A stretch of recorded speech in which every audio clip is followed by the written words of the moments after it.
guys, welcome back. Today we're doing another one of these videos, which I've not done in a little while now, where I play through one of my favourite missions, and I sort of just talk about why I think it's such a good mission. And today we are doing Halo Reach's final mission, Lone Wolf. In my opinion, one of the most underrated missions, in terms of atmosphere at least, in the entire Halo series. So let's waste no time, let's get into this bad boy. So one of the reasons I chose this mission, and one of the reasons that I love it so much, is because of its atmosphere. Now, one of the things that I think Halo Reach does miles better than any other Halo game is its atmosphere. It has a really dark and foreboding atmosphere that fits the story perfectly. You can have your critiques of the story, and you can have your problems with the story and the canon and whatever, that's reasonable. But, I mean, look at this cutscene, and the music.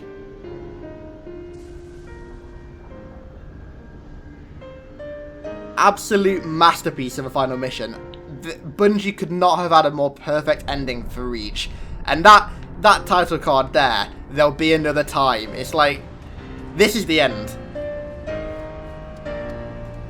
That music, I'm sorry, that music is just so spine-chilling. Like, this is the end. This is the end of Reach. This is objectively the end of humanity's military planet. One of the most important planets that humanity had during the war. And that's one of the reasons as well that this mission is just so... It's so important as well, because when you look at it in terms of the entire Human Covenant War storyline, this is the turning point, right? This right here is really what put humanity on the back foot. Humanity lost its military planet. That is never a good thing. This is where a lot of the military... Obviously, this is where Spartan 2s were trained. This place was meant to be impenetrable. This was meant to be invincible. And here it is, just getting glassed and destroyed and overtaken by the Covenant.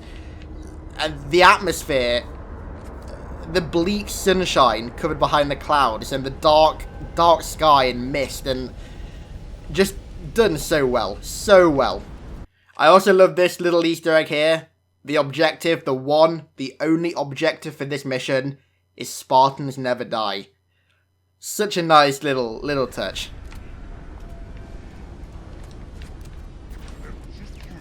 One thing I didn't really touch on as much as I should have done at the start is the music as well.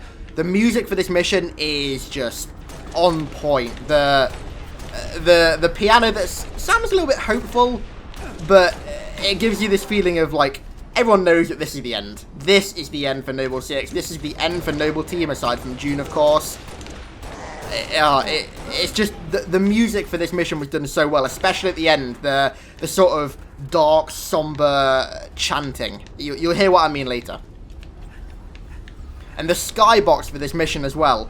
I've already said, but the skybox for this mission is just beautiful, absolutely beautiful. I'm pretty sure this is meant to be the sort of like the glow of the glassing beams. I can't remember where I read that, but I'm pretty sure that's what it's meant to be.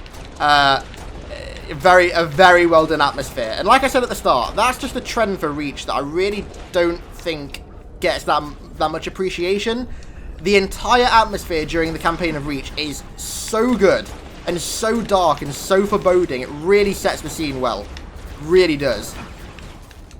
And there we have the first crack on the screen. That is a nice little touch that I absolutely love that Bungie added. It gives you this sense of like, you've watched all your Spartans, or like Noble Team die in front of you. Like, fair enough, you've watched them die from a third-person perspective, right? That's cool. But it only really hits home when you see your Spartan dying, when you see you getting those cracks on your screen. It really proves that Spartans aren't invincible, and that this sort of propaganda that the UNSC put out, that these guys don't die, they just go missing, they never die, really isn't true. And what a better way to do it. There, that music there. That dark chanting. Oh, commendation. I've not had one of those in about 7 years. Jesus. This idea as well of the infinite onslaught of Covenant, I think it's a really good little bit of symbolism from Bungie, because it's one of those little things that hints at the Covenant. They're basically unstoppable. Like, they don't stop coming. They send this many troops after one Spartan on a planet that they've already got. Humanity have already lost this planet. There's technically no point coming after me, really. Noble 6 wasn't really going to be able to do much here. They could afford to send this many troops after me. That's a Nice little bit of symbolism right there. One thing I also love about this mission, one of the many things, clearly, that I love about this mission, is the fact that scattered around everywhere, there's the bodies of Spartans just dead, just strewn around everywhere. The idea that Spartans are invincible and only go missing in action, once again, proved to be a complete fallacy. And I'd also love to find out, we still don't know who these Spartans are. Let me find one. There he is. We still don't know who these Spartans are. Obviously, my guess is that it's Red Echo and Gauntlet team that June talks about during the glassing of New Alexandria. I assume that it's them, but we've never been told exactly who they are.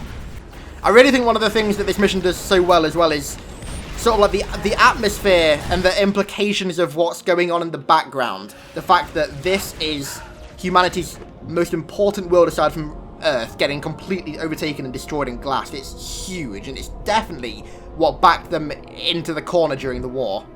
And I love the fact that this cutscene here is almost framed as the beginning of the end for humanity. Spartan getting destroyed like that, man, is amazing. Like, Reach here, we have Reach lost. We have dead super soldiers everywhere.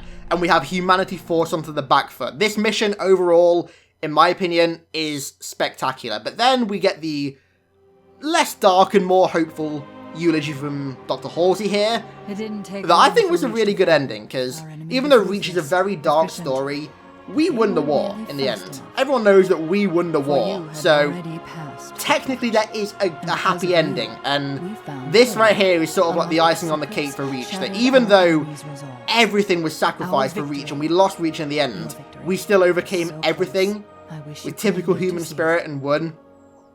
I don't know, such a good mission though, such a good ending to the campaign, such a good ending to Reach's story, a story that in my opinion doesn't really need many more revisions. I think we should leave it as is right now, but this is a fantastic ending to such a good story. Disclaimer, not that I'm saying that Halo Reach's story in the campaign itself was like perfect, it really wasn't.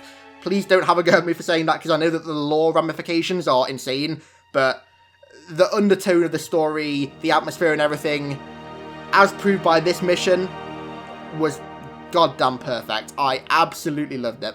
So that's going to do it for today, guys. Thanks a lot for watching. I really hope you enjoyed this mission.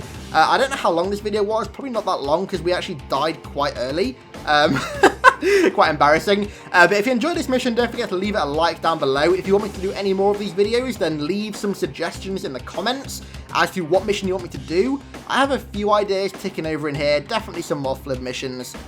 But leave some suggestions in the comments if you want to see me do any more missions. Thanks a lot for watching, guys, and I'll catch you in the next one.